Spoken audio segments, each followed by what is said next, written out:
어떤 소금을 드셔야 되냐면 일단 우리가 맛소금, 완전 정제된 소금 이런 걸 드시면 안 됩니다. 거기에는 오직 NaCl, 나트륨과 염소만 들어있는 그런 합성염은 절대 안 되고요. 그 다음에 음식용으로는 우리 서해안에서 나온 좋은 뭐 꽃소금이나 뭐 이런 것들이 있는데 이제 그런 것들도 조금 너무나 이렇게 하얗게 만들려면 뭔가가 들어가서 하얗게 만든 거기 때문에 저는 요리용으로는 그런 거 있죠. 이렇게 갈아서 쓸 수 있는 그런 거를 요리용으로 간을 하고, 김치를 했을 때는 제가 만들진 않지만 김치를 선택하시고. 약사님, 오늘은 암 환자분들 소금 섭취에 관해서 알려주세요. 오늘 암 환자들 소금은 이렇게 드세요라고 이 한 편으로 제가 정리를 해드리겠습니다. 가보시죠. 건강식 하면은 저염식이 떠오르는데 암 환자분들도 저염식을 하면 좋나요? 네, 우리가 이제 건강식 하면 저염식이라는 그런 공식이 있는데요. 그것이 이제 WHO에서 그냥 순수 염화 나트륨, NaCl, 완전히 정제된 그 소금에 합성 소금을 너무 많이 섭취하면 이제 혈압이 올라간다. 햄버거, 피자, 치킨의 그런 짠맛, 인공적인 짠맛 때문에 그 혈액이 걸쭉해져서 혈압이 올라가신 분들이 많기 때문에 이제 그런 얘기가 나왔는데, 일단 여러분 소금은 금과 같아요. 우리 몸에 꼭 필요한 체액 성분의 균형을 잡아주는 것이 소금이에요. 만약에 소금이 흡수가 안 됐다, 부족하다 그러면 우리 몸의 체액에 부족한 탈수 현상이 나타나요. 암 환자들, 자, 이런 증상이 있는지 한번 체크를 해볼게요. 여러분의 지금 발 뒤꿈치 어떤지 한번 살펴보세요. 발 뒤꿈치가 막 갈라지고 지금 여름인데도 갈라졌다는 건 정말 체액이 너무 부족하다, 탈수가 심각한 거고요. 이제 가을 겨울 되면 발 뒤꿈치 각화가 너무 심해지죠. 이런 분들은 탈수 증상이 있으십니다. 체액이 부족해서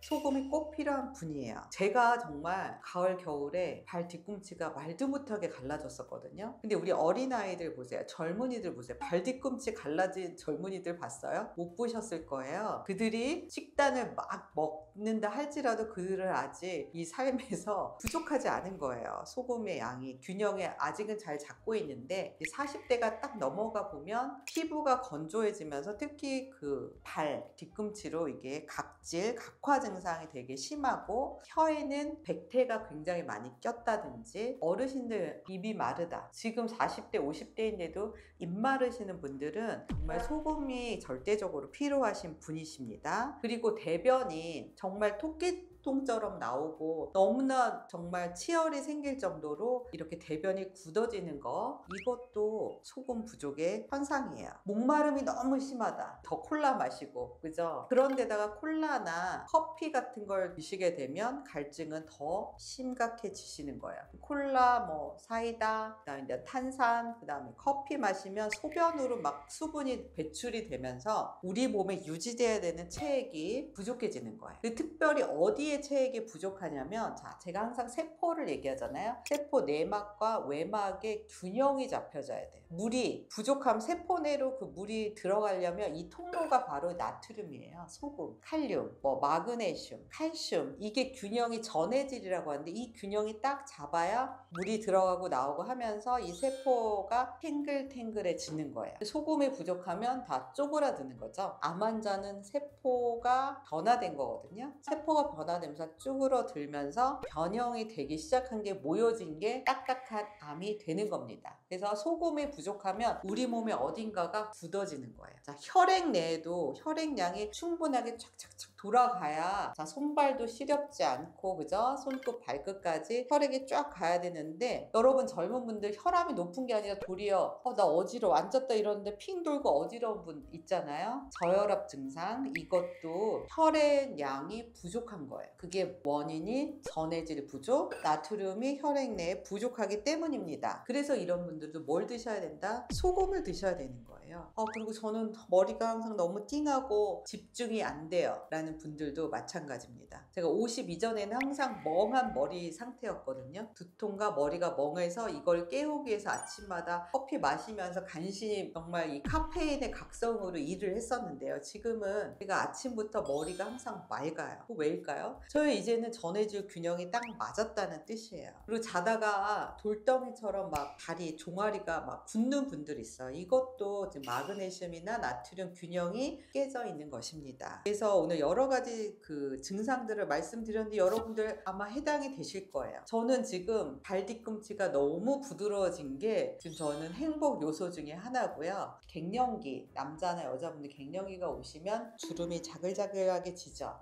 주름을 펴기 위해서 보톡스 맞으시나요? 보톡스보다 더 좋은 것이 물론 기본으로 야채 식단 하시고요. 적절한 소금의 양을 내 몸에 채워줄 때 피부가 촉촉해지고 광이 납니다. 제 피부가 굉장히 좋다고들 하세요. 그럼 40대 때 좋았냐? 이게 아니라니까요. 저는 이렇게 소금의 양을 제 몸의 체액에 염도를 맞춰주고 나서 피부가 굉장히 좋아지고 있습니다. 그러면 암 환자분들은 어떤 소금을 먹어야 돼요? 네, 어떤 소금을 드셔야 되냐면 일단 우리가 맛소금, 완전 정제된 소금 이런 걸 드시면 안 됩니다. 거기에는 오직 NaCl, 나트륨과 염소만 들어있는 그런 합성염은 절대 안 되고요. 그 다음에 음식용으로는 우리 서해안에서 나온 좋은 뭐 꽃소금이나 뭐 이런 것들이 있는데 이제 그런 것들도 조금 너무나 이렇게 하얗게 만들려면 뭔가가 들어가서 하얗게 만든 거기 때문에 저는 요리용으로는 그런 히말라야 솔트 같은 거 있죠. 이렇게 갈아서 쓸 수 있는 그런 거를 요리용으로 간을 하고 김치를 했을 때는 제가 만들진 않지만 좋은 천일염으로 한 김치를 선택하시고 된장이나 간장도 저는 이제 좋은 유기농 제품을 좀 선택해서 거기에 있는 짠맛, 소금이 좋은 소금으로 만든 제품을 선택해요. 그 외국산 콩으로 만든 된장들, 그 다음에 합성 첨가물이 들어간 된장, 간장은 쓰지 않습니다. 거기서도 우리가 짠맛을 다 보충을 하거든요. 그렇기 때문에 된장, 간장, 국간장 이거 굉장히 좋은 제품을 선택하시고 소금은 저는 이제 간은 음식 간은 그런 천일염이나 그런 암염,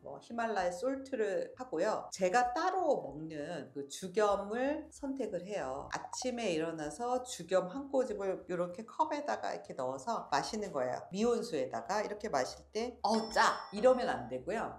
너무 기분 좋은 짭짤함 정도로 여러분이 염도를 정하시는 거예요. 제가 일률적으로 3g 드세요, 5g 드세요 이렇게 말씀드릴 수가 없어요. 왜냐하면 한 분 한 분들의 체액의 염도가 다 달라요. 몸의 환경이 다르기 때문에 제가 정한 규칙은 기분 좋은 짠맛, 그런 좋은 죽염은 약간 단맛도 납니다. 그래서 이런 죽염을 선택해서 아침에 한 잔 정도 마시는 거를 권해드릴게요. 염도계 같은 것도 쓰면 좋다고 들었는데 이건 뭐 어떻게 써야 되는 거예요? 염도계 질문이 굉장히 많은데요. 일단 우리가 체액을 어떻게 우리가 맨날 혈액 검사를 해서 나트륨이 낮은지 높은지 볼 수가 없기 때문에 저는 편리하게 선택한 게 그러니까 일정 시간의 소변을 종이컵에 담은 다음에 요리의 염도를 측정하는 염도계라는 게 있거든요. 그래서 소변을 측정을 해보세요. 0.9, 그러니까 우리 몸의 액체는 0.9로 유지가 돼야 되는 거예요. 그런데 암 환자들은 너무 저염으로 먹다 보니까 이게 0.4 이하로 떨어져서 어떤 분은 0.1까지 떨어져요. 이러면은 몸의 균형이 하나도 맞지가 않는 거예요. 세포 내 균형도 안 맞고 혈액 내 균형도 안 맞으니까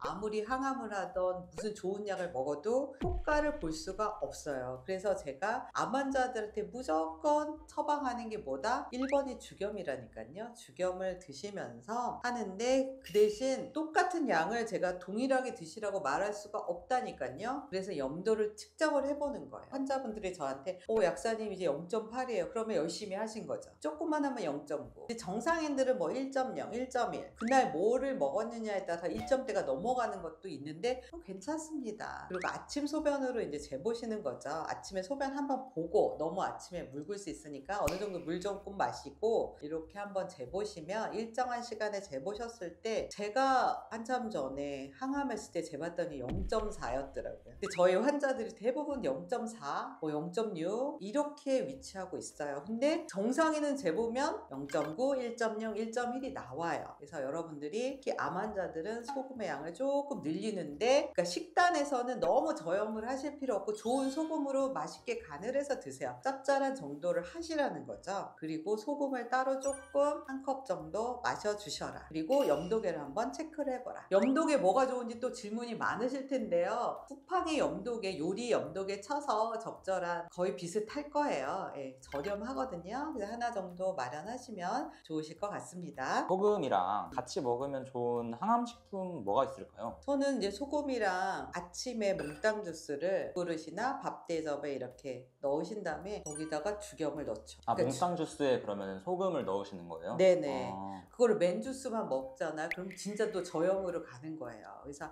아침에 야채식을 할 때 꼭 죽염으로 간을 하시면 훨씬 더 맛있어요. 그러니까 밍밍한 야채가 죽염을 넣으면 단맛이 더 증대되면서 짜지 않고 더 맛있는 몽땅 주스가 되고요. 자, 달걀 우리 드시잖아요. 달걀에 저는 충분히 소금을 찍어서 먹는 거예요. 그래서 아침 식단에 우리가 반찬을 드시지 않잖아요. 그렇기 때문에 너무 염도가 없어요. 그래서 꼭 야채 식단 아침에 하실 때 소금을 꼭 필수로 추가를 하시라. 그러면 더 맛있게 드실 수가 있습니다. 암 환자라고 꼭 소금을 피해야 되는 게 아니라 오히려 소금을 더 먹어줘야 되는 그런 거예요. 그렇죠. 제가 만난 암 환자는 대부분 염도가 부족했다. 소금이 부족했고 전해질 균형이 깨어져 있어서 그게 오래됐기 때문에 이 탈수가 오래되면서 그렇게 나트륨이 부족한데 이렇게 세포가 굳어지는 거예요. 혈액순환도 안 되고 힘도 없고 무기력하고 피부는 건조하고 각질 생기고 쥐가 나고 어지럽고 두통이 있고 잠도 안 왔던 것입니다. 그래서 제가 소금을 먹은 다음부터 이렇게 생기가 있고 건강한 몸으로 바뀌었어요. 여러분들이 암 환자가 아니더라도 죽염을 적절하게 섭취하시는 것이, 특히 이런 여름에 땀 많이 흘렸는데 물 2리터 마신다고 그게 다 세포 내로 흡수가 되지가 않습니다. 그래서 그 이온 음료들이 있는 거잖아요. 그래서 적절한 그 전해질 균형을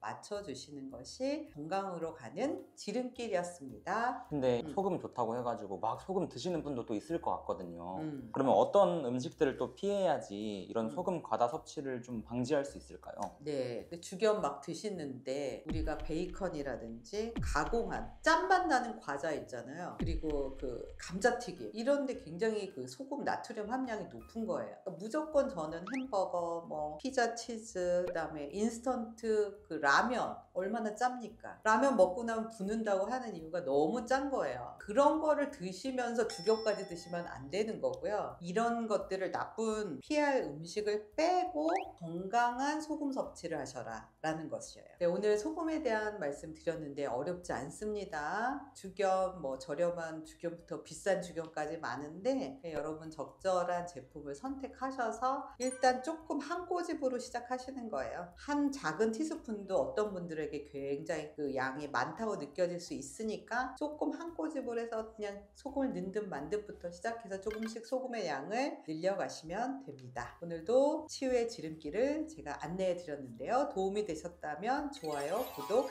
알림 설정 부탁드리겠습니다. 또 만나요.